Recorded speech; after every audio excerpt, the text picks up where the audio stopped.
Hey Bravehearts, Kimberly here. Just wanted to come and talk to you about a very important subject to try to clarify some things.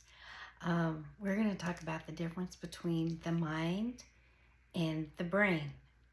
So if we compare it to a computer, the brain is the hardware and the mind is the software.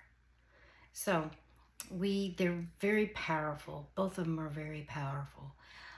We live 3 to 5% of the day in our conscious mind. I say conscious because it's in the forefront, versus the subconscious, which is in the back. It's in the back. It's like a video that's playing 24/7, very low volume. You don't even know it's there. When you get a computer, you don't just plug it in and start working. No, you have to load the software. So that's what happens in our mind, in our subconscious mind. That's how we get the programs, is 0 to 7. So in the womb, the last trimester until you're 7 years old, you're absorbing every single thing in your environment. You're like a sponge. And you're in a theta state, which is a hypnotic state. So you can't, there's nothing you can do to change it. It's just what's going into your subconscious mind is making an imprint.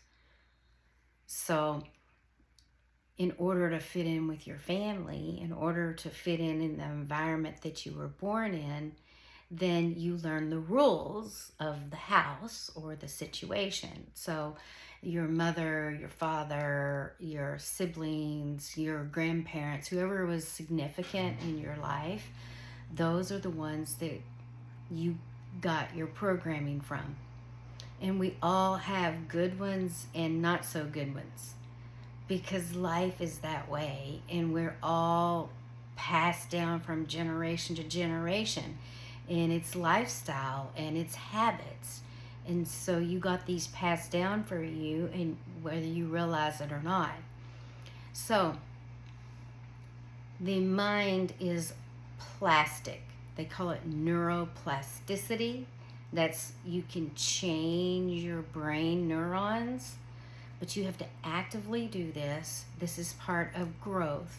This is part of taking thoughts captive, right? Scripture says that we should take every thought captive. So when you start to get these things that come from the subconscious mind, when you become aware of those, you can bring them to the present moment, and you actually have the power to change them. We actually live in the present moment, in the conscious mind, only 3 to 5% of the day. That means 95 to 98% of the day we're doing this, and we don't even know it. This program is just going round and round and round, and it's controlling everything that we do, and we're not even aware of it. So that's why I want to do this video, because it's so important to become aware, especially if you're on a healing, if you're on a growth journey, and you're on a change, because that's what we're called to do, is to be more like Him. And the only way to do that is to get rid of this programming through neuroplasticity. So how would you change your subconscious mind?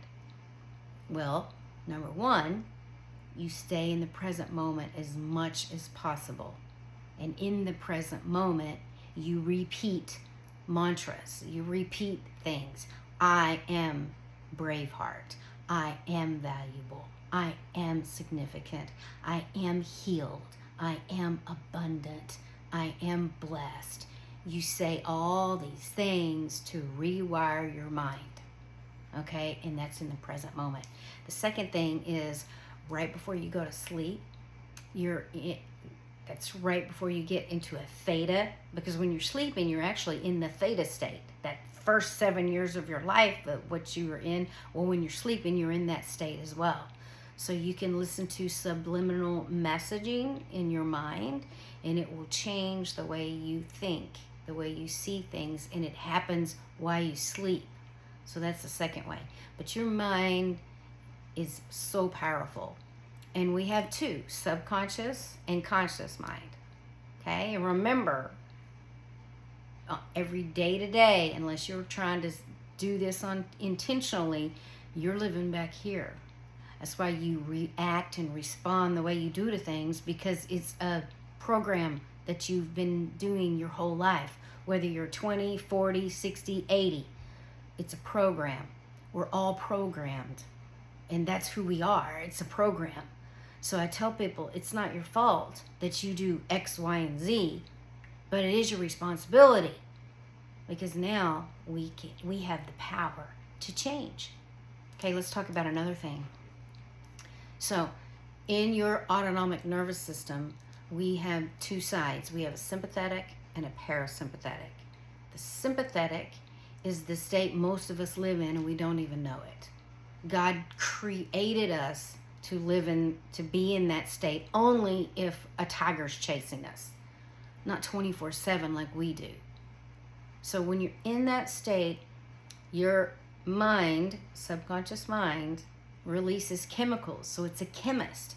So if you're in a sympathetic state, fight, flight, or freeze state, fighting, running away, or freeze, you're numb, you're in those states, then your brain in an instant releases 3 hormones.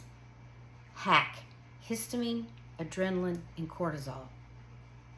Okay? Now, the goal is to be in the parasympathetic state as much as possible. That's the rest and relax state. That's the only state the body can heal in.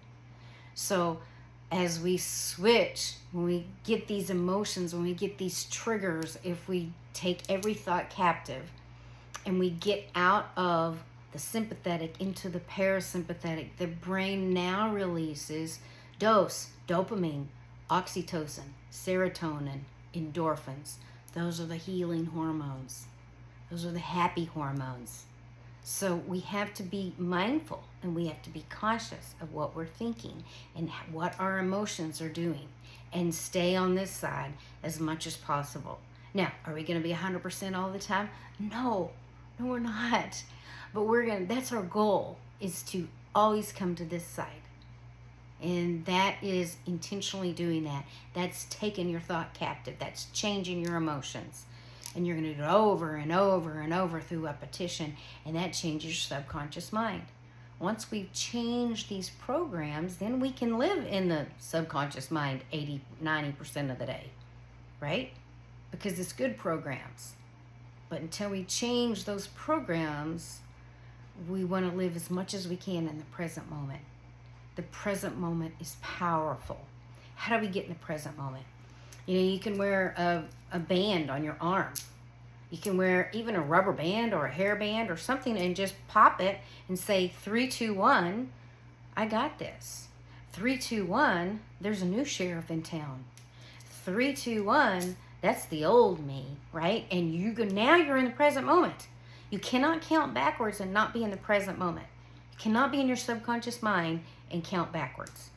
In fact, soldiers, they teach soldiers this because they get in the thick of battle, and then they just want to daydream about their family and their wife and their kids. And they teach them to count backwards, to bring them back to the present moment so they can do what's at hand. So we need to do that for ourselves. Count backwards. Also, you can put your hand over your heart.